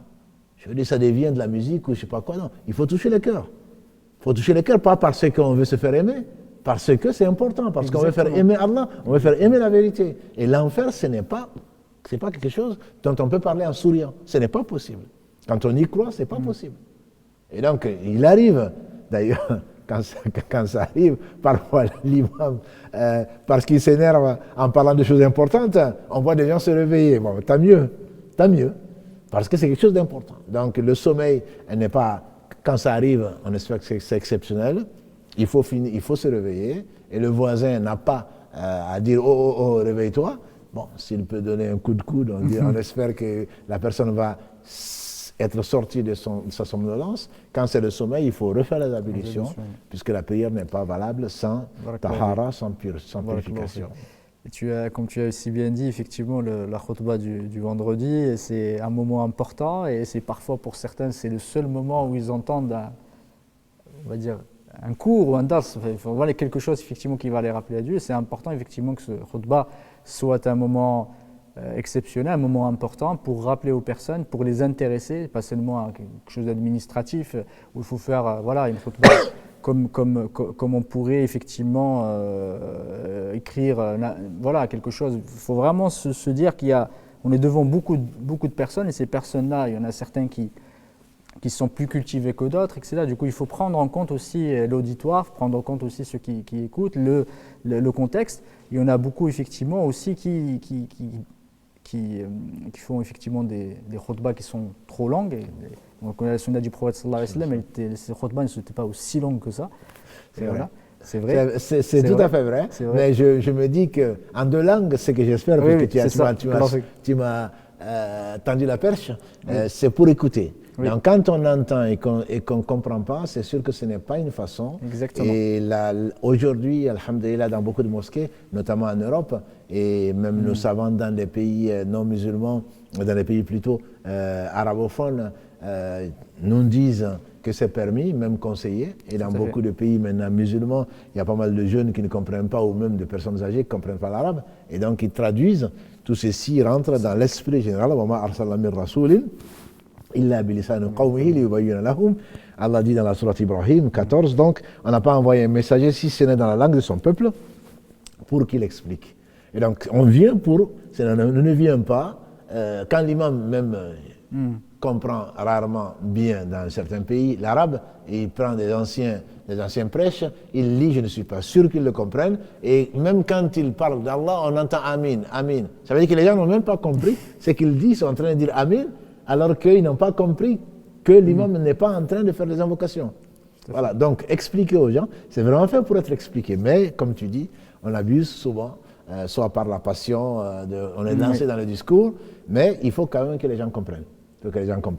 Et alhamdulillah, plus d'une fois, grâce à Allah, des gens viennent en disant, tu viens de parler, ou tu m'as parlé d'une chose, en venant, c'est la question que tu me posais. Donc Allah seul sait le message, c'est peut-être pas pour les 4000. Le message, il est peut-être juste pour une personne.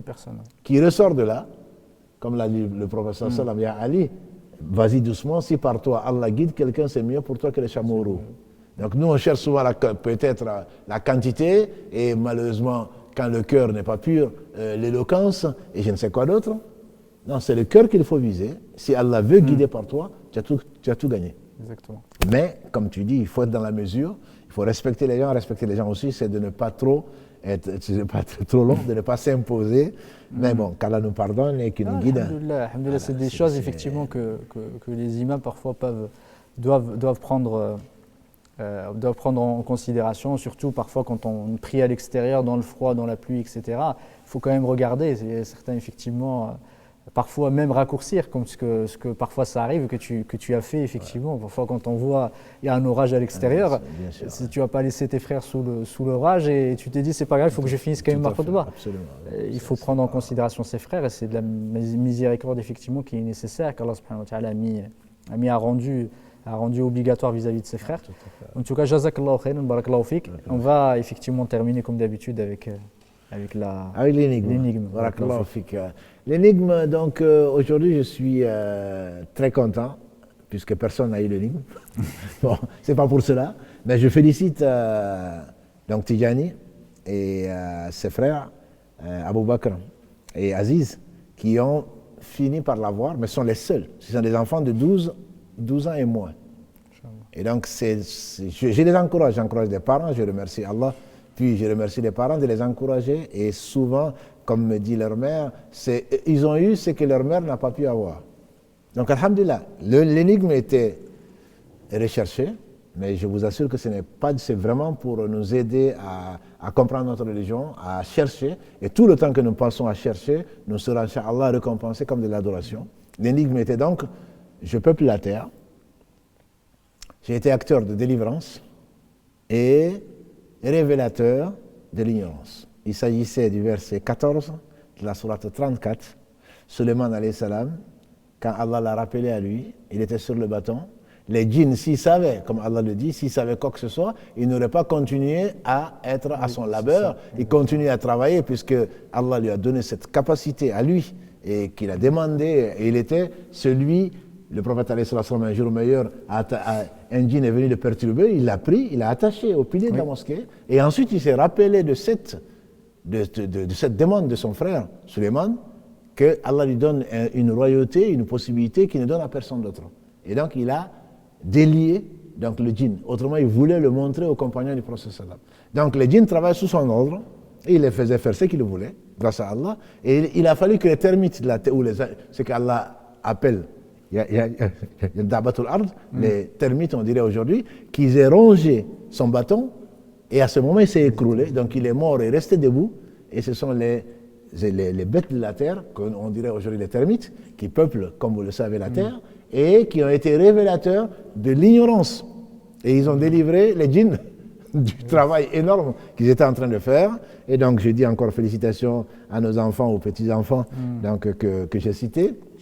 Qu'Allah bénisse leur famille et leur mère en particulier. Amen. Et qu'Allah bénisse. Donc, c'est comme ça qu'on apprend. Ça, mine de rien, ils étaient très contents de savoir qu'à la troisième fois, ils avaient eu la bonne réponse. Et que, alhamdoulilah, je félicite aussi ceux qui ont essayé et qui n'ont pas eu la réponse attendue. Il se peut qu'il y ait une autre réponse. Hein. C'est celle-là, en tout cas, à laquelle je pense. Et que Allah bénisse le temps que les uns et les autres ont passé pour rechercher. J'avoue que c'était difficile. Si ça m'a été inspiré, si c'est du bien, ça vient d'Allah. Sinon, ça vient de mes caprices. Qu'Allah me pardonne. Mais je trouve que, alhamdoulilah, si nos jeunes ont trouvé, c'est que c'était possible. Au moins, ça me dédouane de savoir qu'on a des jeunes, on espère qu'ils seront mieux que nous et qu'Allah subhanahu wa ta'ala de sorte de nous mieux que nous. Amin, amin. Jazakallah khairan, Cheikh, pour effectivement ces éclaircissements et qu'on espère bénéfiques, comme je dit tout à l'heure, à la fois en premier pour nous et pour ceux qui nous écoutent. Inch'Allah ta'ala, voilà, le live a été assez long parce que c'est le dernier. On espère, Inch'Allah, être beaucoup plus concis et précis la prochaine fois. Alhamdulillah, on commencera une nouvelle série qui sera consacrée à la prière, effectivement, parce que c'est dans la continuité. On a parlé des mosquées et Inch'Allah, on va parler de cette prière qui est un des actes les plus importants. On va consacrer une bonne partie, effectivement, des cours avant l'arrivée de Ramadan, Inch'Allah. Il y aura du contenu, on va proposer de plus en plus de contenu en termes de live ou des vidéos. Qu'on espère, Inch'Allah ta'ala, seront bénéfiques et seront pour la face d'Allah subhanahu wa ta'ala. Barakallahu fikum, subhanakallahumma wa bihamdika, ashhadu an la ilaha illa anta astaghfiruka wa atubu ilayk, subhana rabbika rabbil izzati amma yasifun, wa salamun ala al-mursalin, walhamdulillahi rabbil alamin.